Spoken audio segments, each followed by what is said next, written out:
New air has come. A new air has come.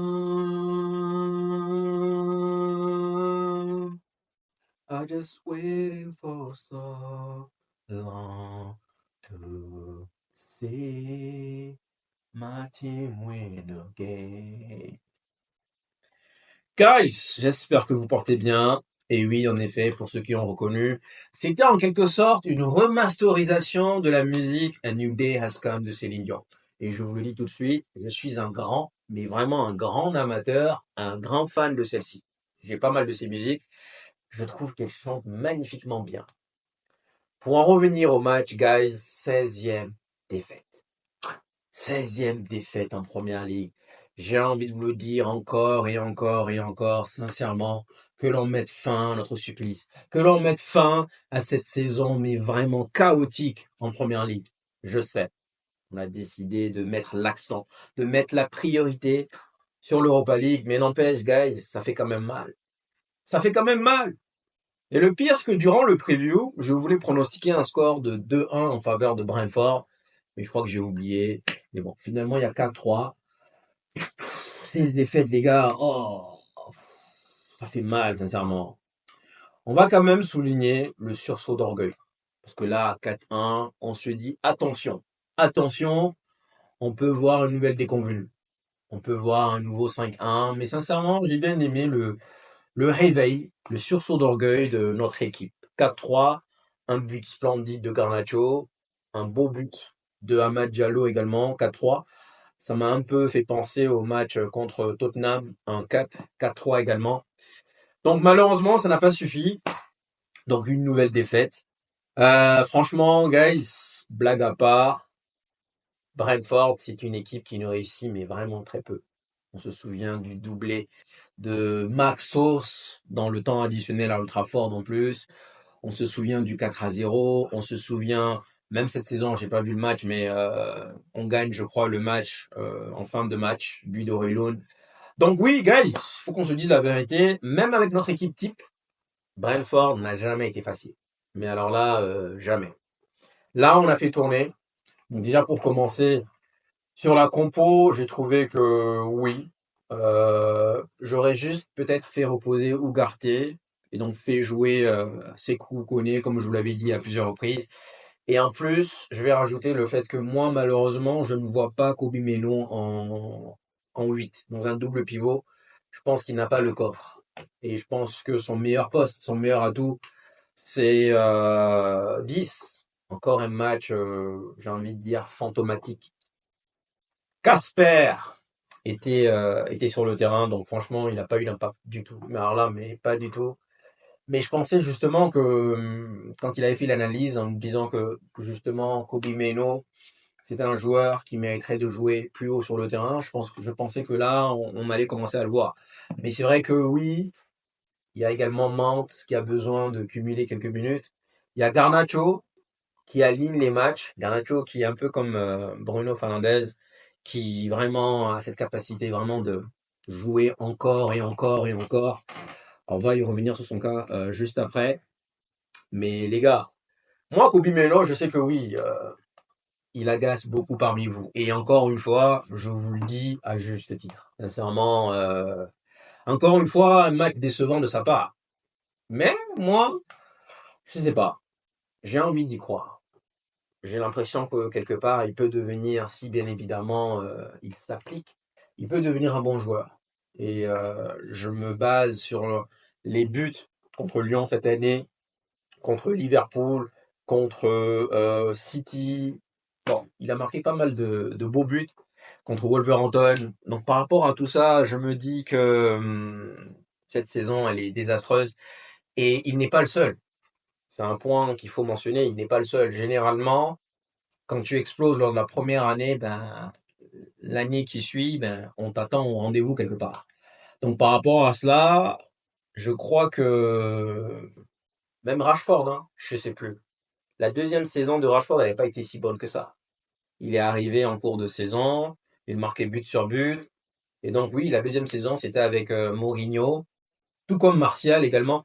C'était avec Mourinho, ça n'a pas été sans sas. Mais quelque part, je sais pas. Moi, j'ai envie d'y croire. Kobe Meno, oui, je vous l'accorde, les gars, pour tous ces détracteurs qui pensent qu'il est nul, qu'on doit le vendre sur ce match ou même sur la saison. Je vous donne totalement raison.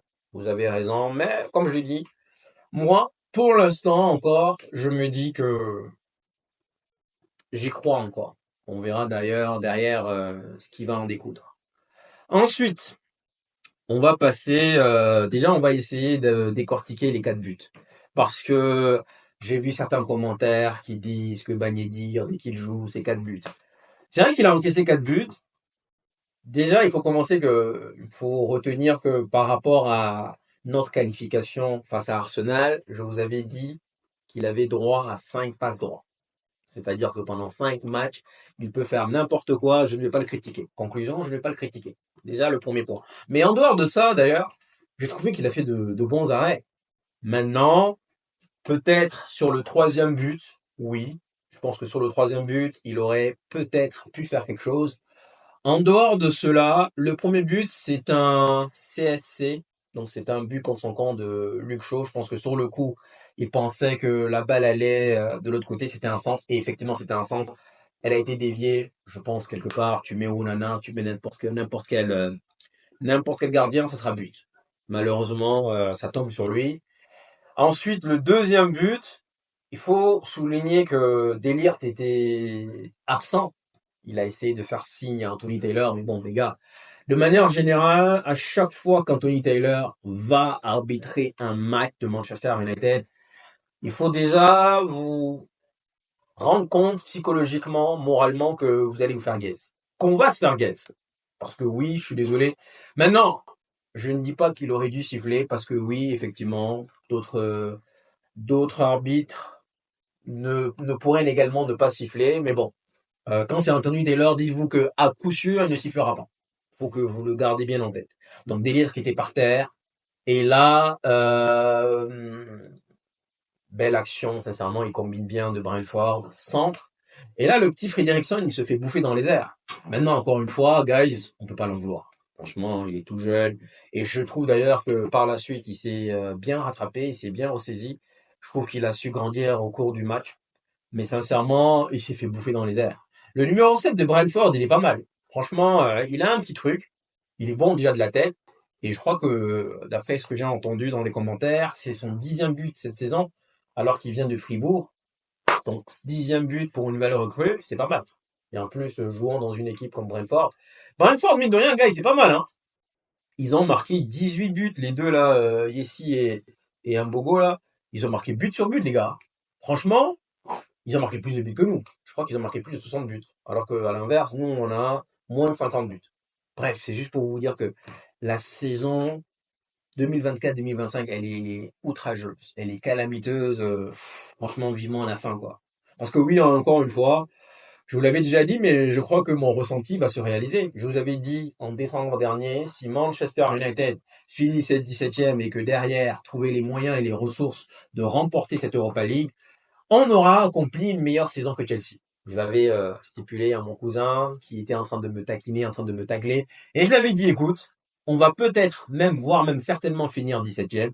Et si tel est le cas, si jamais on arrive à remporter cette Europa League, on aura fait une meilleure saison que vous. Et ça, c'est un fait, guys. Donc oui, ça fait mal. Mais notre objectif reste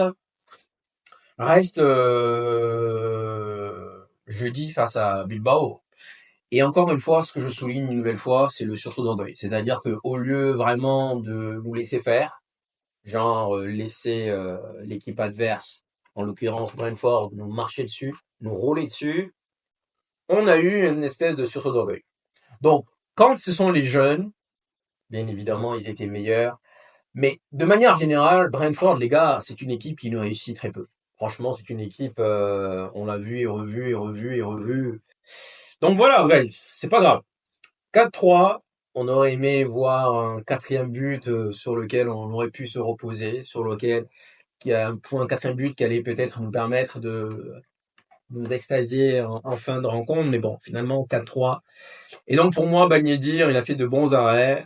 Mais sur le deuxième but, ouais, je pense que sur le deuxième but, oui, par contre, il peut faire quelque chose sur le deuxième, mais pas sur les autres. Ni sur le troisième, ni sur le quatrième. Ensuite, Frederickson, comme j'ai dit, il a su grandir dans le match.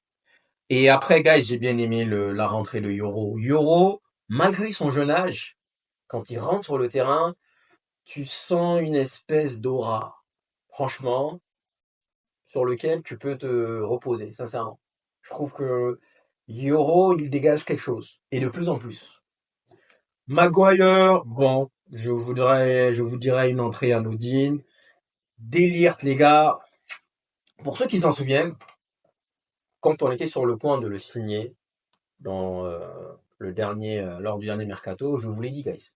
Je vous ai dit, Delirte, c'est un bon défenseur, mais moi, je mets des réserves. Là, encore une fois, le problème n'y est pas parce que, vous savez, c'est un joueur que j'aime bien. Je le préfère largement à Maguire. Désolé, mais je le préfère de loin à Maguire.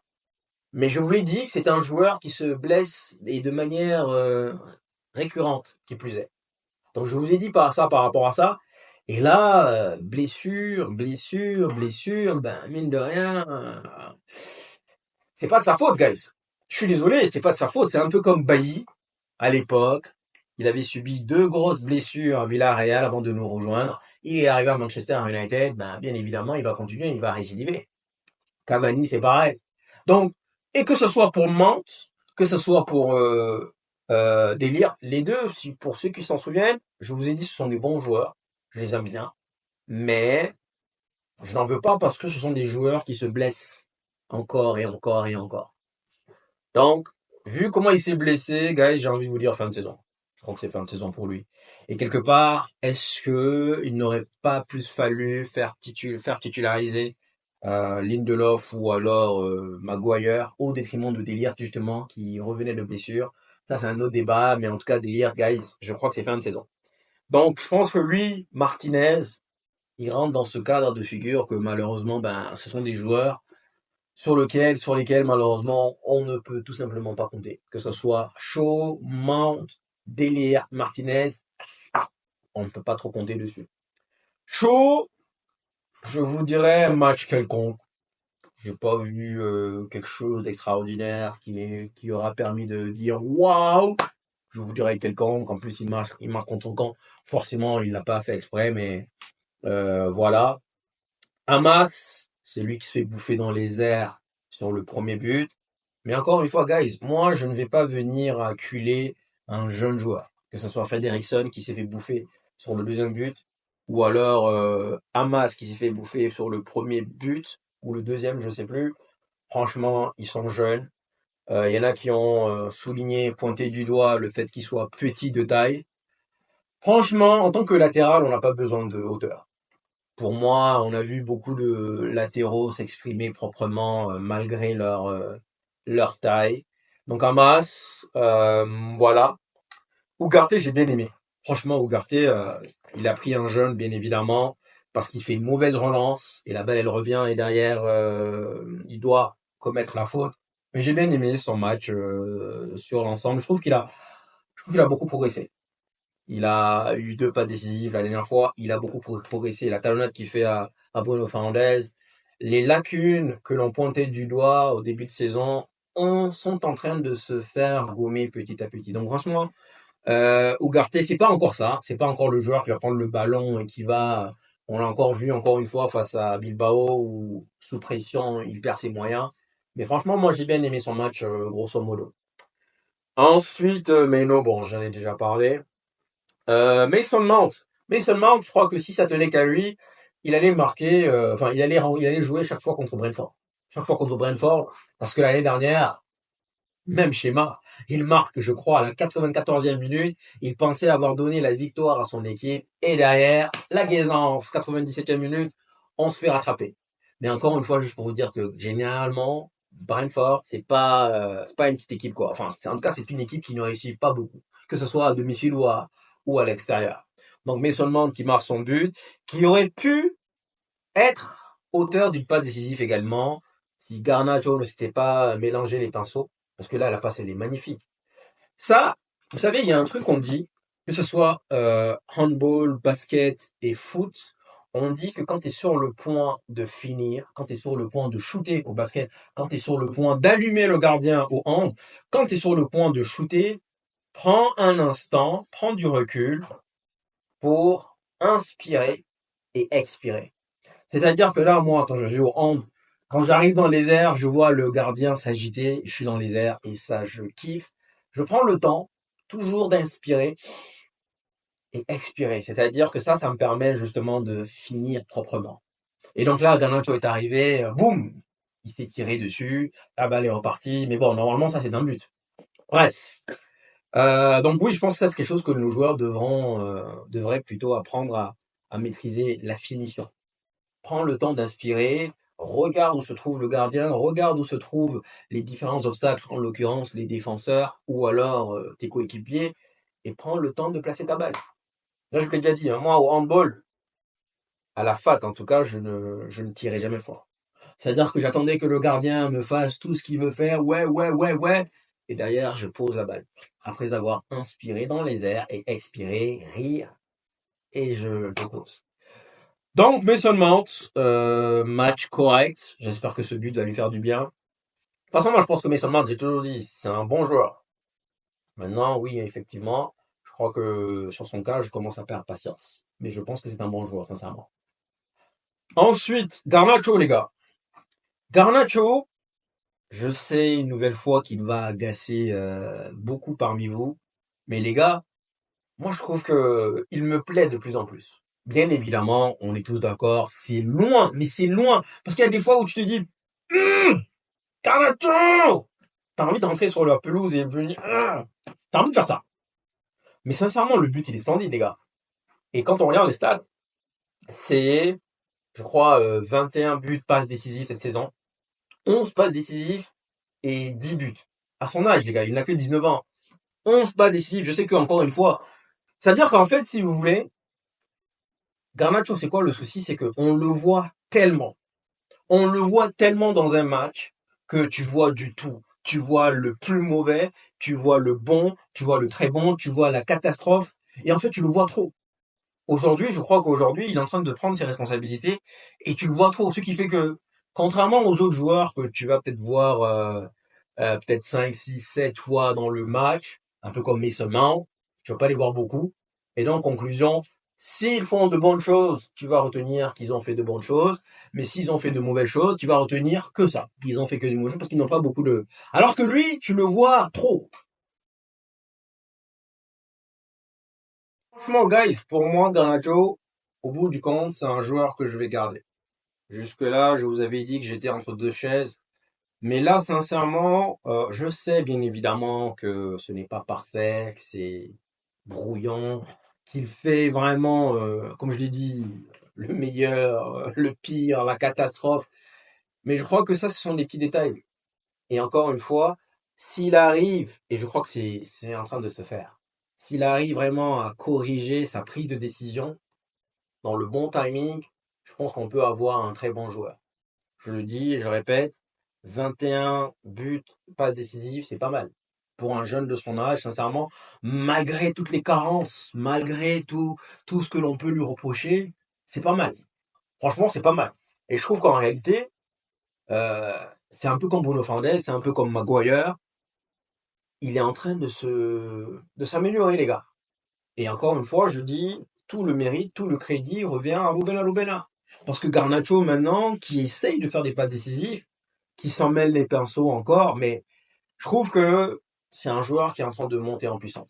Et donc, moi, clairement, je le garde là pendant 2 mois. Je crois que janvier, je vous ai dit, je vais le dégager. Moi, je le dégage. Je pas de temps à perdre. Oui. Février également, je pense que j'étais sur la même position. Mais là, mars, avril, je vous l'ai déjà dit, j'étais entre deux chaises. Parce que effectivement, j'ai commencé à voir des choses qu'il a commencé à gommer. Et franchement, je me suis dit, peut-être que je suis en train de faire une erreur. Et là, encore une fois, j'admets, je vous l'accorde, c'est loin d'être parfait. C'est brouillon, il y a beaucoup de petites choses, oui. Mais vu ce qu'il a su corriger en 2, 3 mois, je compte à partir de janvier, je me dis que les restes aussi, ça peut venir. Donc finalement, guys, moi j'ai changé d'avis. Garnacho, je le garde. Obi Martins, les gars, il a essayé, hein. Il y a une belle action où il s'emmène le ballon et puis il frappe. Malheureusement, le tir est arrêté par le gardien, mais il n'est pas prêt. Je sais qu'on a voulu le voir à plusieurs reprises. Je sais également qu'on a critiqué fortement Højlund, mais en réalité, Højlund, il a lui aussi évolué dans un aspect, c'est le fait de combiner avec ses coéquipiers. Et là, aujourd'hui, Audi Martin, je l'ai trouvé un peu, euh, j'ai pas envie de dire lourd, mais non réactif. Il y a des fois où, voilà, bon, bref, je ne vais pas l'accabler, je ne vais pas vraiment, je veux pas prendre cela comme un joueur de, ouais, il est encore jeune. Donc, franchement, il n'est pas encore prêt. Donc là, maintenant, on sait. Moi, je fais partie de ceux qui tentent. C'est-à-dire, la moindre des choses que vous devez faire dans la vie, c'est tenter. Si vous ne tentez pas, vous ne le saurez jamais. Donc la moindre des choses, c'est tenter. Maintenant, si vous vous cassez la gueule, c'est pas grave. Si vous avez une idée d'un business et que derrière vous vous dites est-ce que je devrais me lancer, lancez-vous. Et le meilleur conseil que je puisse vous donner, c'est de vous casser la gueule. Parce que c'est en se casser c'est en se cassant la gueule qu'on apprend. Donc Obi Martins, il est pas prêt. Obi Martins, il est pas prêt. Mais je pense qu'on peut encore l'accompagner petit à petit. Il y a un joueur en lui, il faut qu'il prenne du muscle et il faut qu'il améliore ses finitions derrière. Parce que, vous voyez, il y a des choses, quand tu prends le dessus sur ton adversaire, parfois, et ça c'est valable pour tout le monde, parfois, prends le temps de coucher ton adversaire. C'est-à-dire fin de frappe, carré X qu'on fait sur FIFA, fais le coucher et allume le gardien. Pas parce que tu as pris le dessus que le même défenseur ne va pas revenir tacler pour pouvoir t'empêcher de marquer. Faut prendre ça en compte. Et donc, Dorgu, également, j'ai envie de vous dire, rien à signaler. Bon, de toute façon, voilà, on l'a sorti à la mi-temps parce que, histoire de le préserver pour le match qui va suivre jeudi. Et donc, oui, guys, défaite, mais bon, on le sait tous, hein. On va essayer de prendre notre mal en patience et se concentrer sur l'Europa League. Bien évidemment, il faut ce n'est plus une condition, c'est une obligation pour Manchester United.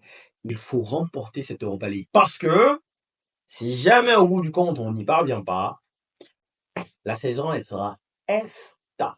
Je crois que j'ai fait le tour. Eriksen également qui est rentré, qui a eu une belle, de beaux applaudissements. Et il y a quelqu'un qui avait souligné le fait que Eriksen, Evans, voire même Lindelof, c'est une page qui se tourne en fin de saison, donc pourquoi réellement les utiliser? Quelque part, je vois ce qu'il veut dire. Parce que oui, moi j'aurais voulu voir une entrée éclatante de Seko Koné que de Eriksen. C'est pas mauvais ce qu'il a fait, mais c'est juste que je ne vais rien apprendre de nouveau en fait sur la rentrée d'Eriksen. Parce que l'année prochaine, il ne sera pas là. Voilà. Donc, guys, Amad Diallo qui rentre. Et on l'a vu un peu timoré, un peu timide au début. Je pense qu'il a besoin de temps pour retrouver ses marques. Mais en tout cas, il a essayé une fois, deux fois, essayé de frapper un centre. Encore une fois, il est en train de reprendre ses marques. Mais quel beau but. Maintenant, on peut prétendre que oui, l'arbitre, le gardien n'a pas eu le temps, n'a pas fermé ses jambes, c'est la faute du gardien. Non, non, elle est juste trop puissante. Elle est juste trop puissante, c'est un missile. Avant qu'il pense à fermer ses jambes, elle est déjà passée. But. Je crois que c'était le même but contre Tottenham, je sais plus. Mais en tout cas, ce mec, moi, je kiffe ce gars. Donc, peut-être qu'on va le voir titulaire. Je pense qu'il peut aider également Garnacho. Je pense que justement, il peut aider Garnacho.